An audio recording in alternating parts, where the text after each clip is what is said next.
2 taon na siyang parating hindi makahinga, parating nasa ospital.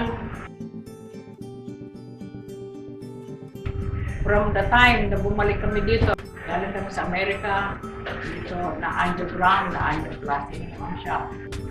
At lagi sa ICU, hospital.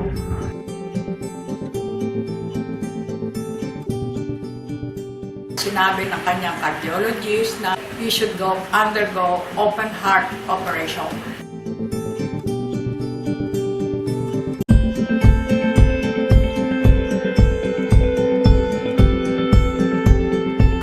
Nagpapahinga siya sa bahay, natuklasan namin itong biospray, kaya gumamit siya ng bio.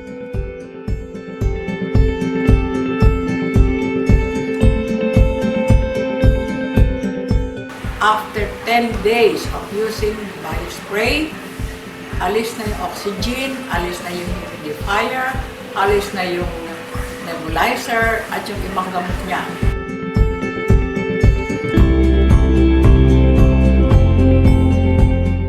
At ngayon, check up ng doktor, ang sabi ng Dr. Santos, hindi na siya yung open heart, i-maintain na lang ito. Para sa aking mga kaibigan, ay nire-recommend ako na gumamit kayo ng biospray. Na mag-umpisa namin gamitin ito, hindi kami nagkakasakit.